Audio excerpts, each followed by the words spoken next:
दोस्तों, स्वागत है आपका डाउट क्लियर विद मनोज के इस चैनल में। और आज हम लोग बात करने वाले हैं फंडामेंटल राइट पर। फंडामेंटल राइट एक ऐसा टॉपिक है संविधान का जो कि प्रीलिम्स ओरिएंटेड एग्जाम के लिए बहुत महत्वपूर्ण टॉपिक है। वो आईएएस हो या पीसीएस हो, बीपीएससी हो या अदर कोई एग्ज़ाम हो, इससे आने वाले वेटेज हर साल 2-4 क्वेश्चन मिलते हैं। कुछ कंसेप्चुअल बेस मिलेंगे तो कुछ ऑर्डर सीक्वेंस में मिलेंगे और कुछ वन लाइनर मिलेंगे। तो इस चीज़ को आज हम लोग देखेंगे और जानेंगे किस तरीके से हमारी परीक्षा में महत्वपूर्ण रोल निभाता है। उसके साथ साथ में हम फंडामेंटल राइट को पढ़ते समय परीक्षा ओरिएंटेड हिसाब से ही नहीं देखते हैं, इस बात से भी देखते हैं कि हमारे जीवन में क्या इसका महत्व है, किस तरीके से प्रभावित करता है हमारे जीवन को, हमारे कौन कौन से अधिकार हैं जहाँ पर उठना बैठना बोलना सीखना जाना, और सरकार के सकारात्मक नकारात्मक पहलुओं को लेकर के इन चीज़ों को समझना, ये सारी चीज़ें हमें फंडामेंटल राइट में समझने को मिलती हैं। तो आइए हम बात करते हैं आज इस फंडामेंटल राइट पर। हाँ, इससे पहले हम ये बता दें कि आपने बहुत सारे प्लेटफॉर्मों पर पढ़ा होगा, बहुत सारे नोट्स पढ़े होंगे, लेकिन ये जो नोट्स है ये ओरिएंटेड नोट्स ऐसा है कि जहाँ लक्ष्मीकांत, सुभाष कश्यप साहब और बियर एक्ट और एनसीईआरटी कंक्लूडेड है। तो इसके बाद में इस चीज़ को पढ़ने के बाद में आपको कोई दूसरा सोर्स नहीं पढ़ना पड़ेगा। उम्मीद यकीनन जहाँ तक आयोग की सोचने की और समझने की क्षमता ही इसी नोट्स पर आकर समाप्त हो जाती है। तो आपने बहुत प्लेटफॉर्म पढ़ा होगा, लेकिन ये प्लेटफॉर्म कोई दिखावे का प्लेटफॉर्म नहीं है। यहाँ पर आप पढ़ेंगे तो यकीनन 100% क्वेश्चन सॉल्व करने की गारंटी देता है डाउट क्लियर विद मनोज। तो आज हम स्वागत है आपका। चलिए बात करते हैं हम लोग फंडामेंटल राइट पर। उसके पहले एक हम लोग मोटिवेशन स्पीच सुनते हैं, फिर आगे हम लोग अपने टॉपिक पर आते हैं। मोटिवेशन स्पीच ये है कि सब रख एक वक्त ऐसा आएगा, सब रख एक वक्त ऐसा आएगा, घड़ी तुम्हारी होगी और समय मेरा बताएगा। चलिए इसी के आधार पर हम लोग अब बात करने वाले फंडामेंटल राइट्स पर और आगे पढ़ेंगे किस तरीके से कौन कौन से टॉपिक इसमें लगे हुए हैं जो कि परीक्षा पैटर्न हिसाब से इम्पॉर्टेंट है और अच्छे हैं। चलिए, पहला हमारा क्या था कि मूल अधिकार क्या है, हमको पढ़ना है कि मूल अधिकार क्या है, मतलब इसकी परिभाषा है। दूसरा पढ़ना है कि संवैधानिक उपबंध क्या क्या है। तीसरे में ये देखेंगे मूल अधिकार की विशेषताएँ क्या क्या है। फिर चौथा जो है संबंधित अनुच्छेद। फिर उसके बाद में अनुच्छेद 12 जो है राज्य की परिभाषा को किस तरीके से परिभाषित करता है। और 13 में मूल अधिकार से असंगत या उनका अल्पीकरण करने वाली विधियों को समझेंगे। 13 और 368 का संबंध समझेंगे। विधियों के अर्थ और परिधि की स्पष्टता करने हेतु तो दिए गए सिद्धांत को समझेंगे, जहाँ पर हम देखेंगे अनाच्छादन का सिद्धांत क्या कहता है हमारा, पृथक्करणीयता का सिद्धांत क्या कहता है, अधित्याग का सिद्धांत क्या कहता है। उसके बाद हम लोग आर्टिकल पाएंगे और आर्टिकल की एक अच्छी तरीके से व्याख्या करेंगे। तो चलिए हम लोग शुरू करते हैं, यही से स्टार्ट करते हैं। अधिकारों का आशय। अधिकारों का आशय ऐसी सामाजिक परिस्थितियां हैं जो व्यक्ति के व्यक्तित्व विकास के लिए आधारभूत है। अधिकारों को ऐसे व्यक्तिगत दावे के रूप में भी परिभाषित किया जाता है। इसे समाज द्वारा मान्यता और राज्य का संरक्षण दिया जाता है। फिर क्या है, अधिकारों की धारणा किस प्रकार से आई। अधिकारों की धारणा में हम देखेंगे तो अधिकारों का प्रारंभ पहली बार 1215 में मैग्ना कार्टा चार्टर के माध्यम से, वही ब्रिटेन में देखेंगे तो 1689 में बिल ऑफ राइट्स के माध्यम से अधिकारों की धारणा आती है। फिर अमेरिका में प्रथम संविधान संशोधन 1791 में माध्यम से 10 मूल अधिकारों का प्रावधान किया गया था। वहीं फ्रांस में मनुष्यों तथा नागरिकों के अधिकारों की घोषणा 1789 के माध्यम से भी अधिकारों की धारणा लोकप्रिय हुई। ये रहा इसका हिस्टोरिकल बैकग्राउंड मौलिक अधिकार का। उसके बाद हम लोग आगे पढ़ेंगे कितने प्रकार के मौलिक अधिकार होते हैं। अधिकारों के प्रकार देखेंगे। प्राकृतिक अधिकार। प्राकृतिक अधिकार में कैसे क्या है, इस चीज़ को समझो और जानो। आगे बढ़ते हैं हम लोग। प्राकृतिक अधिकार प्राकृतिक द्वारा प्रदत्त अधिकार है जो राज्य सरकार के पहले से ही विद्यमान है।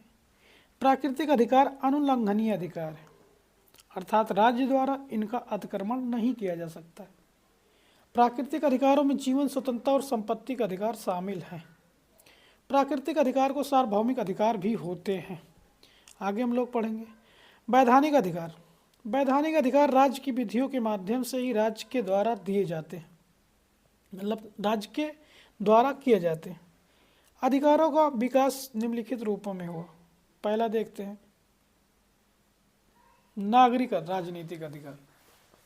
राज्य का सदस्य होने के कारण राज्य के विरुद्ध प्राप्त अधिकार नागरिक अधिकार होते हैं।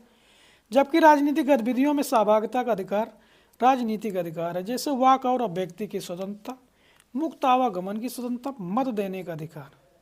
फिर दूसरे हम देखेंगे सामाजिक आर्थिक अधिकार किसे कहते हैं। ऐसे अधिकार जो न्यायपूर्ण सामाजिक आर्थिक व्यवस्था की स्थापना से समाज में कमजोर वर्गों के हितों का संरक्षण किया जाता है, इसमें उन्हें ही सामाजिक आर्थिक अधिकार कहते हैं। यानी जैसे भोजन का अधिकार, काम का अधिकार, शिक्षा का अधिकार और स्वास्थ्य का अधिकार। फिर हम लोग देखेंगे सांस्कृतिक या समूह के अधिकारों को। इसके तहत हम किसी समूह के सांस्कृतिक पहचान को किस तरीके से संरक्षित किया जाता है, उसी को हम लोग सांस्कृतिक या समूह का अधिकार कहते हैं। जैसे नारीवादी अधिकार, ट्रांसजेंडर का अधिकार, समलैंगिक अधिकार और शिक्षा का अधिकार। अब इसके बाद हम देख लेते हैं कि मानवाधिकारों में मौलिक अधिकार की क्या भूमिकाएं हैं और किस तरीके से इसने अपना रोल निभाया, इसका क्या हिस्टोरिकल बैकग्राउंड था। चलिए हम लोग आगे बढ़ते हैं। मानवाधिकार को देखो, दिसंबर 1948 को संयुक्त राष्ट्र संघ द्वारा मानवाधिकार का सार्वभौमिक घोषणा पत्र दिया गया। घोषणा पत्र में 30 अनुच्छेद हैं, जिसमें अनुच्छेद 29 के तहत समुदायों के लिए कर्तव्य का प्रावधान किया गया है। मानवाधिकार मनुष्य मात्र होने के कारण मनुष्य में उपलब्ध ऐसे अधिकार हैं जो गरिमामय जीवन के लिए आवश्यक है। गरिमामय जीवन की परिभाषा जो है मैंने प्रस्तावना में बहुत अच्छी तरीके से व्याख्यायित किया है, उस चीज़ को आप लोग समझिएगा और पहला पार्ट और दूसरा पार्ट जो प्रस्तावना का बनाया गया है उसको जरूर से जरूर देखिएगा। मानवाधिकार प्राकृतिक अधिकारों की भांति सार्वभौमिक है, हालांकि इनकी प्रकृति नैतिक है, अर्थात बाध्यकारी नहीं है। फिर देखते हैं 1966 में संयुक्त राष्ट्र संघ द्वारा नागरिक राजनीतिक अधिकारों पर अंतर्राष्ट्रीय संविदा तथा सामाजिक आर्थिक अधिकारों पर अंतर्राष्ट्रीय संविदा को जारी किया गया था। सप्रू समिति की प्रशंसा पर 2 भागों में इस अधिकारों को वर्गीकरण किया गया था। वो कौन कौन से थे? एक था गैर परिवर्तनीय, एक था परिवर्तनीय। तो गैर परिवर्तनीय में DPSP आ जाता है हमारा, और परिवर्तनीय में हमारा मूल अधिकार आ जाता है। चलिए हम लोग आगे पढ़ते हैं क्या क्या चीज़ें इसमें। मूल अधिकार जो होते हैं वाद योग होते हैं, संविधान द्वारा गारंटी प्राप्त होते हैं, राज्य के विरुद्ध नागरिकों का संरक्षण होता है, राज्य के नकारात्मक दायित्व होते हैं, नागरिक राजनीतिक अधिकार होते हैं और व्यक्तिगत अधिकार के रूप में पाए जाते हैं। फिर गैरवाद योग में फिर क्या देखेंगे? राज्य द्वारा प्रदत्त अधिकार है, राज्य के सकारात्मक दायित्व हैं, सामाजिक आर्थिक अधिकार है और समूह के अधिकार के रूप में। सारी हमारी स्पीड थोड़ा तेज हमें लग रही है, लेकिन ठीक है, अगर इसी स्पीड से पढ़ेंगे तभी हम लोग इस चीज़ को बहुत अच्छे से और कम समय में रिवाइज कर पाएंगे। बिगनर भी अगर जो देख रहे हैं, जो नए नए शुरू में भी मौलिक अधिकार को समझ रहे हैं, उस चीज़ को दोबारा या तिबारा करके लोग क्लास को फिर से देख लेना 1-2 बार, थोड़ा सा गति को धीमी करके देख लेना, उसके बाद में ये चीज़ें समझ में आ जाएंगी। चलिए हम लोग आगे बात करते हैं। मूल अधिकारों की विशेषता क्या क्या है? इसके संरक्षण के लिए अनुच्छेद 32 के तहत सर्वोच्च न्यायालय और अनुच्छेद 226 के तहत उच्च न्यायालय में एक याचिका दायर कर सकते हैं। अगर हमारे अधिकारों का हनन हो रहा है तो इस चीज़ों को हम आर्टिकल 32 के तहत में सुप्रीम कोर्ट के पास और सर्वोच्च न्यायालय में 226 के तहत में उच्च न्यायालय में अपनी याचिका को दायर कर सकते हैं।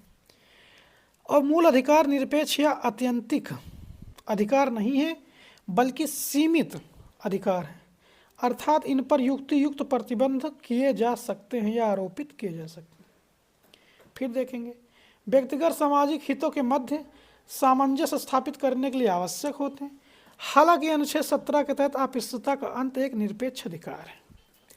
मूल अधिकार राज्य के विरुद्ध नागरिकों को संरक्षण देता है, जैसे कि मूल अधिकार राज्य के साथ साथ निजी व्यक्ति के संरक्षण देते हैं।